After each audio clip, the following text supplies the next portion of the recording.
Da sam bila Slobodan Milošević, etnički bi očistila Kosovo 98. Përshëndetje, sot do merrem me zhvillimet e marrëdhënieve në Ballkan dhe sidomos 3 deklarata skandaloze, jo 1, po 3, të cilat janë të pakonceptueshme për vitin 2026. Si ka mundësi që 3 nga krerët e shtetit të Serbisë të bëjnë deklarata të tilla, të cilat janë bërë dikur para 700 vjetësh në kohën e Inkuzicionit. Merimanga e Zezë do ta quajë ministren serbe e cila deshte që të vazhdojë të bëjë genocid në popullsinë e Kosovës. I kishte ngelur peng, megjithëse ajo jo vetëm shpirtin e ka të zi, por është edhe ignorante për faktin sepse genocidin e bëri Miloševići në vitin 99, por ishim vëllezrit, pra ishim ne shqiptarët e Shqipërisë, të cilët i pritën me krah hapur mbi 500.000 vëllezër nga Kosova në qytetin më të varfër të Shqipërisë dhe të Evropës realisht, siç ishte Kuksi, dhe pastaj u shpërndan nga Shkodra në Konispol në shtëpitë e vëllezërve të tyre, çka habiti botën dhe opinionin publik ndërkombëtar, si dhe mediat kryesore të huaja dhe vendase. Por kjo deklaratë jo vetëm që nuk i skandalizoi krerët e Serbisë, po vazhdoi t'i çojë më tej dhe Ivica Dadić, ministri i jashtëm, deklaron kështu: I sada je Snežana Paunović kriva za etničko čišćenje. Sram vas bilo.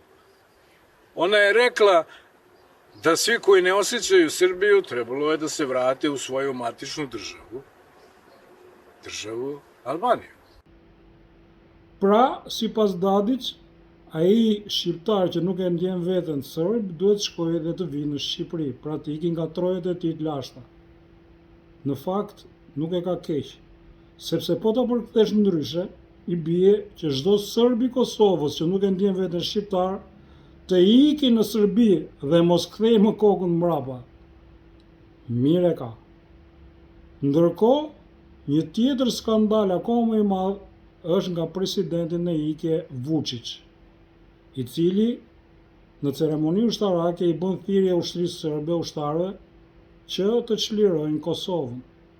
Atë Kosovë të cilin akoma ai pas 20 e ca vjetëve nuk e kupton që e ka humbur për gjithmonë. Mr. Vučić, don't tax Kosovo. I'm warning you. You should leave Kosovo alone. If you attack Kosovo, then we're going to bomb Belgrade as we did in 1999. Çfarë do të thonë këto 3 deklarata? Këto deklarata do të thotë se koncepti serb mbi botën, mbi ndërtimin e marrëdhënieve, është me të vërtetë në periudhën mesetare dhe kjo është një fatkeqësi kombëtare për ata, jo për ne. Kjo na jep të drejtën që të rishikojmë marrëdhëniet me ta.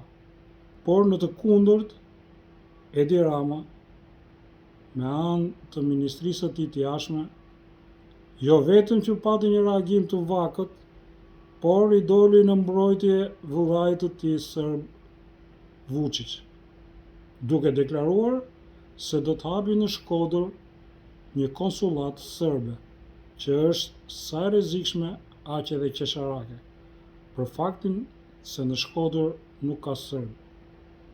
Dhe kjo tregon edhe një herë për një politikë të qëndrueshme anti-shqiptare, anti-kombëtare, dhe të futi edhe një herë thikën Kosovës, pas shpine si gjithmonë. Po cili ishte qëndrimi i Brukselit? Akoma më i habitshëm. Në vend që të skandalizojë dhe të ngrinte alarmin sepse rajoni i Ballkanit shkon drejt destabilizimit sipas deklaratave të Aleksandr Vučić, Brukseli shqetësohet se pse po prishen disa ndërtime pa leje në veri të Kosovës. Ndërkohë që serbët për 20 e ca vite me radhë i uzurpuan shtëpitë të cilat i kishin me leje dhe me tapi shqiptarëve në veri të Mitrovicës. Megjithëse aty ishte këfori dhe vazhdon të jetë, asgjë nuk bëri Brukseli dhe fuqitë e tjera për ta çuar në vend këtë drejtësi. Këto qëndrime janë akoma më skandaloze se sa deklaratat e krerëve serb. Megjithatë, kjo është një situatë shumë e favorshme, shumë pozitive për çështjen kombëtare, pavarësisht se krerët e Serbisë, krerët e Brukselit dhe krerët e Tiranës përpiqen me çdo kusht për të çuar përpara projektet antishqiptare. Megjithatë, ne do jemi në korrent kohë pas kohe lidhur me këto zhvillime, të cilat kërkojnë një vëmendje të posaçme. Bashk, mirupafshim.